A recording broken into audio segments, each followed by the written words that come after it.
Hey, welcome to Fred Talk, inspiration and truth from a friend. Today, I want to talk to you about the strength principle, focusing on your gifting. Every person has a wiring. Every person is gifted in a unique way, and you were made for a purpose, and your strengths are there to help you achieve success in your life and impact in this world for good. Now, it's up to you to discover your gifts and to develop them so you become proficient and strong using them. And when you commit to become great at what you do, others will admire it.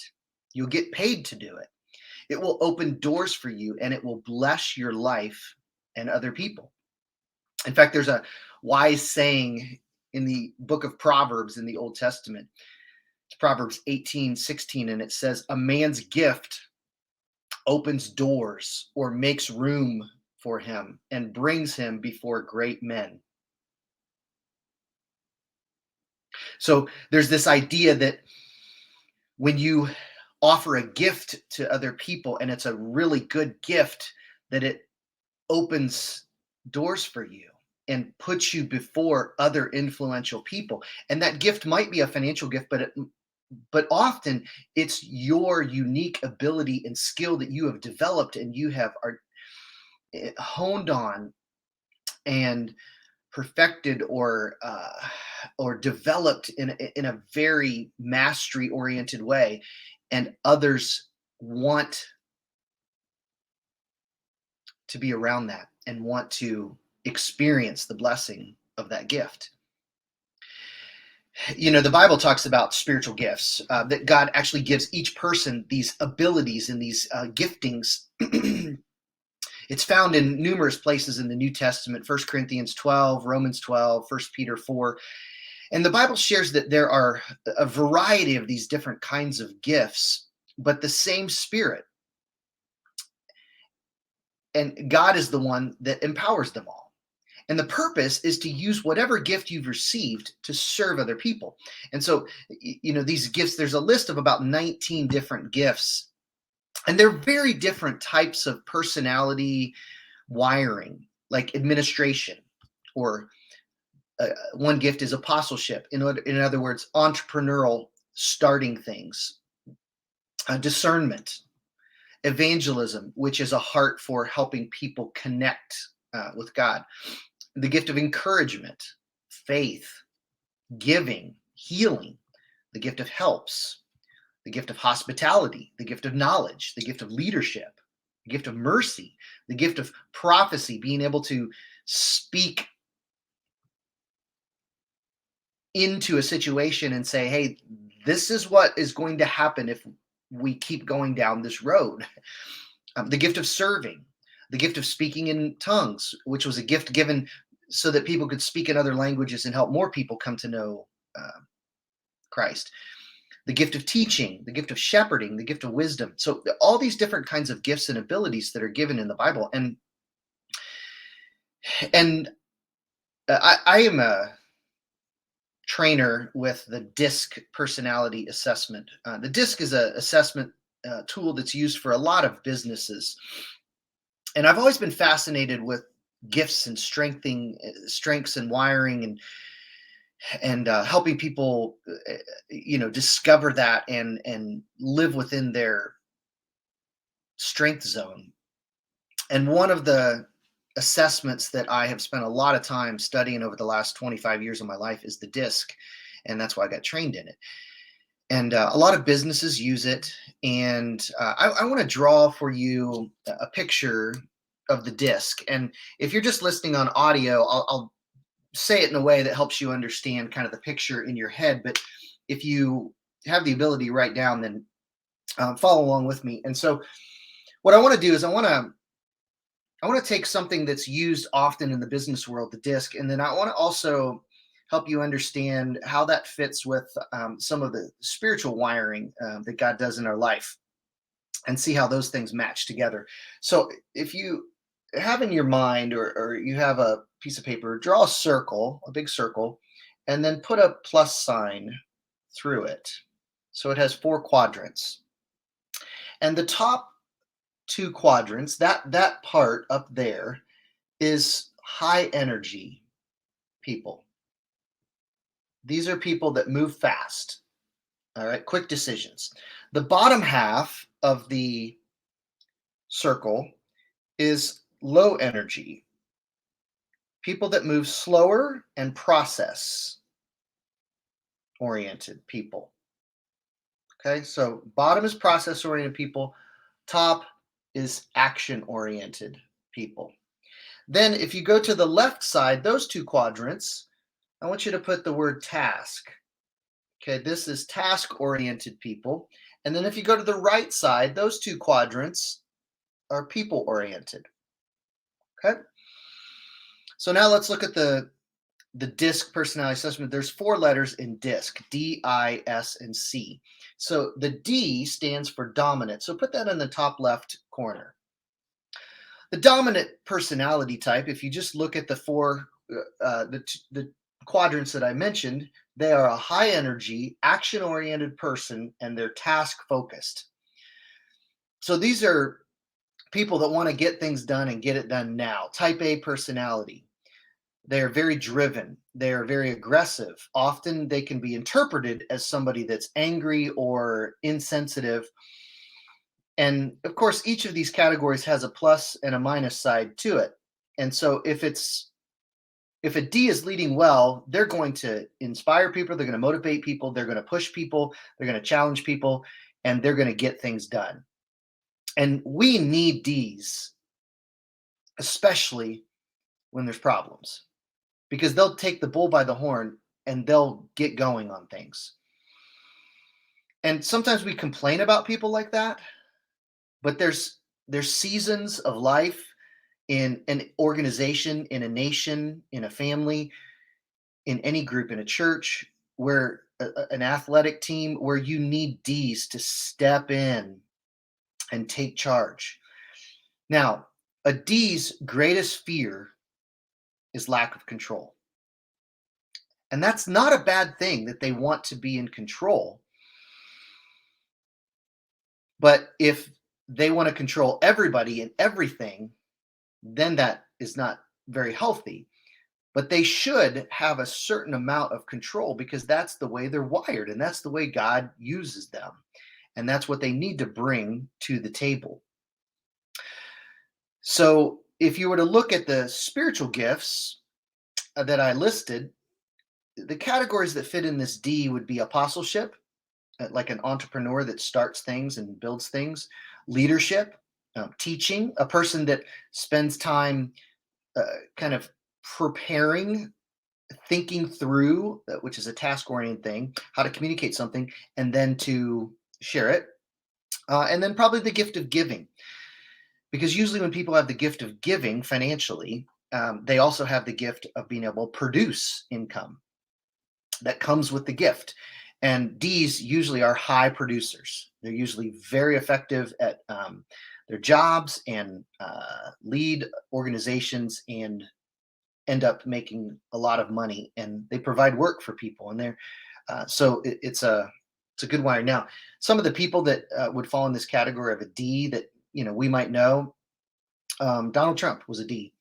Very at times polarizing personality, but was very direct and got things done. They're okay with conflict. Steve Jobs, they used to be the owner of Apple and started Apple. Very similar, driven type of personality type. The Apostle Paul in the New Testament started tons of churches and offended people many times. And in fact, some of his teaching is a little bit hard to sit with because it's in your face often. So that's the D personality type. Then, if you move to the top right, put an I over there. Those are the influencers. So these people are high energy, also very action oriented, want to move now, but they're people oriented. They want to get it done through people. They don't want to focus on the task. They just want to connect with others. And they're often the life of the party. Or they're the person that's very charismatic and gets people to buy into something and actually do something that otherwise they wouldn't do. They're inspirational and they talk a lot. And their biggest fear is not being accepted. Because in order for them to be effective at what they do, they have to be able to influence and persuade and inspire people to go along with them on something. Now, that can also be a negative if they need too much approval from people. So again, there's a plus and a minus side to our gifts. So in this category, the I, as far as spiritual gifts, the types of people that have a wiring for evangelism, to share the gospel with other people, to help other people connect with God, are often I's because they care about people. Encouragement is another spiritual gifts that people in the I category tends to have. The gift of healing, to help people find physical healing in their life. They care deeply about helping people to be able to be at their best. Faith would be another category in this area. They just have a high trust in people and God, and probably the spiritual gift of tongues too, because the ability to be able to speak different languages, to be able to communicate to other people and share um, about God. So that's the I category. Now let's move down to the bottom right, and this is the S. The S is steady. This is the backbone of society. Now, let me just mention to you on D's, there's about 4% of people are D's. We don't need very many of them because they're very strong personalities. And then I's, there's usually around about 16% of I's. Again, don't need a ton of them because you just get one I in the room and there's tremendous amount of energy. And if we had too many D's and I's, we'd have a bunch of Indians and no followers. So when we get down to the S's, the steadies, 70% of people are S's. They are the bedrock of society, of any organization. I call them the rocks. These are the people that do the grind. These are the people that week in and week out, day in and day out, are the ones that get things done. And these people are people oriented, they care about people, and they're process oriented. So they're very slow to make decisions. They're a counselor type of person or a manager, and people trust them because they don't talk as much and they're not as quick to jump to action. So they probably don't make as many mistakes from action. They might make mistakes from inaction sometimes, but they just think about how something affects everybody. And so these people actually are opposite of the D, and they often have a lot of conflict with them because the D wants to move now and is task oriented, and the S is thinking about people, how it's going to affect them, and processing through the ramifications of it. And so those people tend to be frustrating with each other. So the S, their spiritual gift type of people would be the gift of helps, people that love to help others, shepherding, to care for people like a pastor, serving, hospitality, helping people feel welcome, mercy, being able to empathize with someone. So S's are just your solid people that you can trust. And then over here on the left bottom is the C's, conscientious. These are your perfectionists. And the S, their greatest fear is security. So that's another reason why they struggle often with a D, is because the D wants control and the S wants security. So if they don't trust the D, then they're going to dig in their heels. But if they trust them, then they can move with them. So the C's, the perfectionists, these are the people that have to cross all the T's, dot all the I's, and make sure everything's done right because they are task oriented and systems process oriented. So they're very slow to make decisions. These are the people that it's never good enough, and they sometimes have to be pushed to get a product out or to make a decision because they want all of the data. And this is about it's about 20% of people, or a little bit less than that. And so they're always thinking through things, and they don't make quick decisions. And as far as spiritual gifts, the types of people that are wired in this way have the gift of administration. They just run things, they organize things, they can handle a lot of details. Often have the gift of discernment, being able to kind of read people because they have seen a lot of things and they've processed through, and A plus B equals C, not D. They often have a lot of wisdom because they often are readers. They often, again, think about the processes of things. The gift of knowledge and the gift of prophecy could fit in this category also of um, being able to kind of give a warning of, hey, this is where it's headed, because they're more of a process oriented person. So the C, their greatest fear is to be judged, that they didn't do it right. Now the C's and the I's tend to have a lot of conflict because the I's don't want any rules, and the I's just want to move fast, and they're all about people. And the C's are like, wait. You're not thinking. You're just jumping the gun on this stuff, and so they tend to want to slow things down with an I. So you can see that by nature, our personality types create conflict. And that's not a bad thing. That's actually a good thing. And if we can learn to value and appreciate each category, each personality type, each wiring, each gifting, then we can really learn to complement one another, because we all need each of these personality types. Now, typically, if you do the DISC assessment, you will come up higher in one of them, and then there will be a second one that would be kind of above the midline. That's a complementary gift. So, for instance, you might be a DI, or you might be an ID, or you could be a DC, or you could be an SI.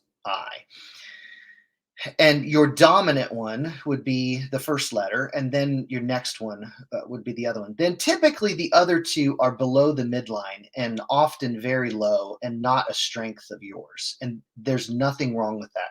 You know, some people will try to tell you that you should try to be well-rounded, and I'm going to kind of debunk that here in a minute. That is the worst thing you could ever do, because you'll never be successful at the things that you're not good and gifted at. And God doesn't expect you to. Okay. So you manage around your weaknesses. You get people around you that are strong in the ways that you're not, but you stay focused on your strengths. So each one is needed.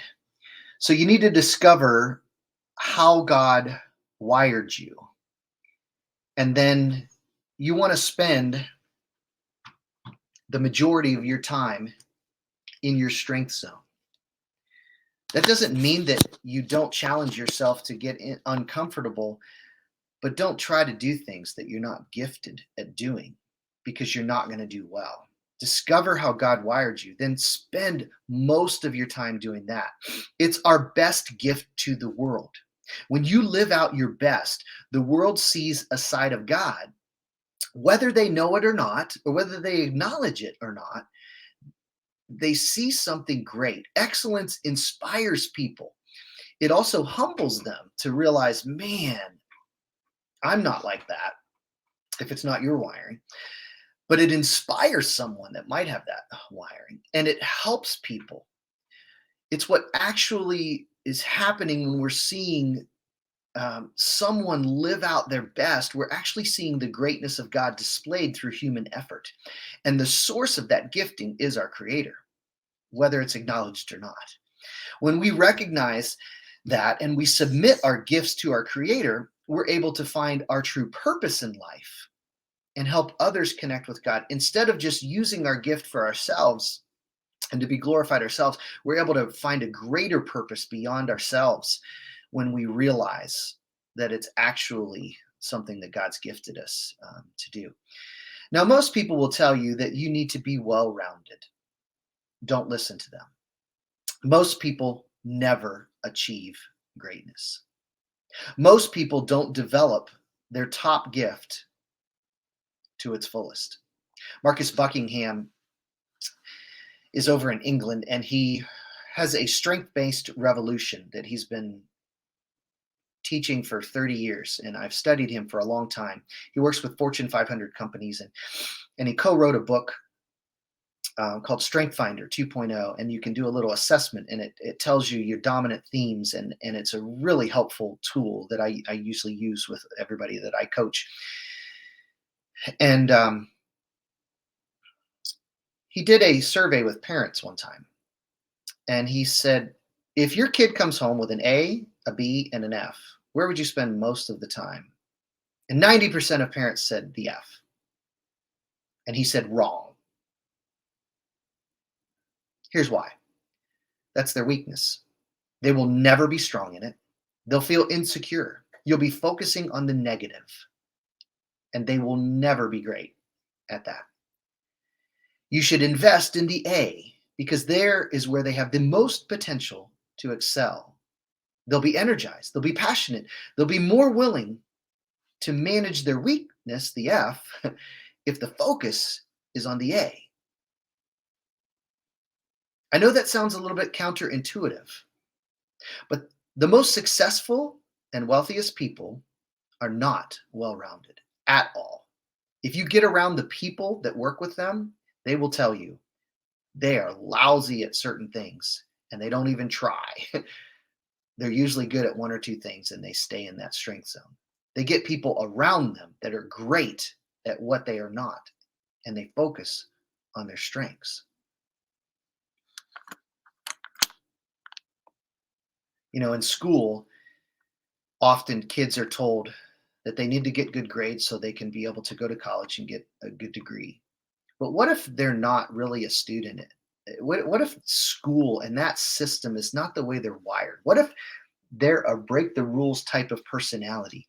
What if they don't learn the way that others learn, and that doesn't motivate them? What if they're a hands-on person? What if there's somebody that's going to work in a trade? See, we need to validate those types of wirings and giftings rather than tell them they're wrong. There's a rule called the 80-20 rule. It's also called the Pareto rule. And it's a rule I've lived by my whole life, and it's a powerful rule. And it's really a return on investment type of rule that I really like. If you have 10 things to do, 8 of them, 80% of them are only going to produce 20% of your results. But on those 10 things that you do today, 2 of them are going to produce 80% of your results.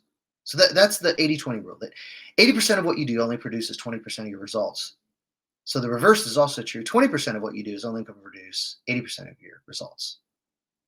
So if you spend time in your weakness, you will be very unfruitful. You'll get discouraged and you won't help anybody. You won't inspire anyone. But if you focus on your top 2 strengths or gifts, you will produce, you will grow in influence, you will also increase your income. You'll be energized, grateful, and you'll bless the world. And friends, this is a truth you can live by. So don't let anybody tell you how you need to spend your time. Don't choose to do things that you're not good at. It's a waste of time. It's not what God had intended. See, life is hard, but it's easier when we are doing what we are gifted at and passionate at. It gives us the perseverance to push through something. It gives us the confidence. Confidence comes from doing what we're good at repeatedly and not doing what we're not good at. You were made to be great at something, not everything. And that's not prideful, to see yourself as someone that is supposed to be great at something. It's actually humble to realize that this is what I'm good at, this is what I'm not. Discover your greatness. Then stay focused on doing that over and over and over again, and you will build a life of success. Don't try to be well rounded. Average people teach that view. You're not average. Great leaders don't try to be well rounded, they manage around their weaknesses. There are other people gifted in what you are not. Surround yourself with them. It's how God keeps us humble and thankful. Now, let me give you a little caution here. As you surround yourself with people that are gifted differently than you, don't let other people who like to control others try to make you do what they're good at. So, for instance, if you're an I and you're great with people and you're not great with details, and you get a C around you to help handle the details, don't let them make you have to do a ton of detail work. Now, you can submit to the detailed system that they put together to help you, but it's to support you. It's not to try to make you have to function like them. If that's what they're doing, then that's not helpful. Do you understand how that works? Stay in your lane. Make sure other people stay in their lane also. Have you ever heard a lousy singer sing in public? It's painful, isn't it? It's bad. Have you ever had to follow a leader who is not organized? It's frustrating. Have you ever had to listen to a person who is not a gifted communicator? You fall asleep. Have you ever told your dream to a pessimist? They'll kill it. Stay in your gifting. It will help you find success because you will find it naturally.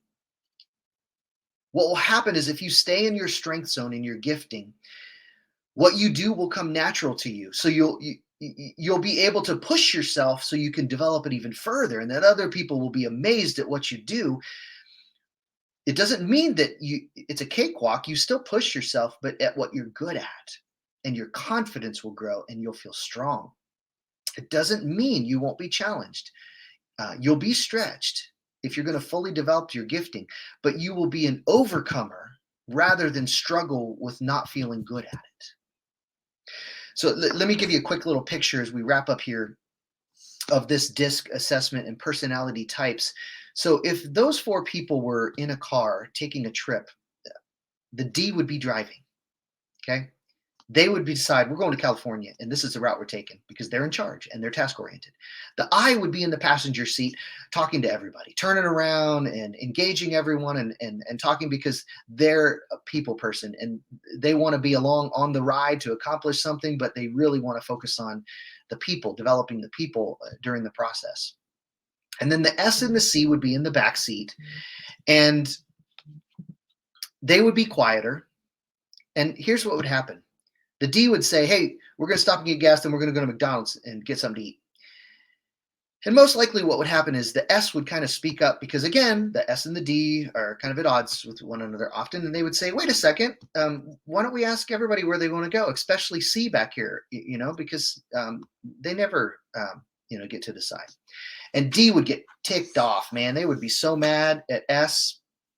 And they get out of the car to gas the car up, and then the D goes over to the I, and they're just hot, saying, man, I don't even want S in the car with it. They shouldn't even be with us. And they're all frustrated and want to just get rid of them. And then the I would say, hey, now listen, wait, you're in charge, right? You're deciding where we're going, right? And they're along with you, right? They're following you. So what does it matter where we stop to eat? Just throw them that bone, okay? No big deal, okay? And they would help them realize that they just need to, help everybody else feel valued. And then the S would come up to the I, and the S would be all ticked off and say, man, I don't even know that I want to stay on this trip because the D is just controlling everything. And here there's lack of security coming out. And then the I would say, hey, listen, you wouldn't be going to California without them, right? And, they're helping us. So, I'll talk to him and, help him just kind of chill a little bit on all controlling everything. And the S just needs to feel heard and understood that people matter. And then the C probably doesn't say anything. Um, and they might uh, be a little frustrated, but that's kind of what it would look like if the D, I, S, and C went on a road trip. I tend to find that example helpful in understanding personality types. Don't try to be who you're not. Don't try to make other people be what they're not. Affirm what you are, but then respect and value what other people bring to the table. So, how much better if a D says to the I, hey, can you just check in with everybody and make sure that, along the way, on things that we need to be aware of and abreast of, because the eye's going to be pretty quick at things. And then they could ask the S, to say, hey, I just want you to know that if there's things that you're concerned about, just me not thinking through with how things affect other people, I want to ask you to have the freedom to talk to me about it. And then the C, the best thing a D could do is say, hey, could you map out this trip, and could you organize where we're going to stay, and along the way at the hotels, and things like that, and what everybody's going to need for the trip. Everybody would feel valued and empowered if that's what would happen. This is called the strength principle. If you focus on your gifting, you will become tremendously successful with people, with your career. It will bring opportunities for you. It will grow your finances. And most of all, it will help you grow in your own confidence of what your purpose is in life, and will help you see the goodness of God in yourself and in other people around you. So I hope today has inspired you to live out the truth and become all that God made you to be. If you enjoyed today, I want to encourage you to do a couple quick things. If you would follow me on Spotify or on YouTube, just click the follow me. And if you could rate this podcast, because the more exposure we get, the more we can encourage and inspire other people to be their best. And then share this link with the people that you have influence with. Because listen, the people that are closest to you tend to be your wiring type, or very close to your wiring type. And so S's can impact S's greater. D's can impact D's, I's, and C's, C's. And so we need everyone. And so I want to encourage you to influence the people around you for good. So share this link with other people. Thanks for joining me. And remember, my name's Fred, and I'm your friend.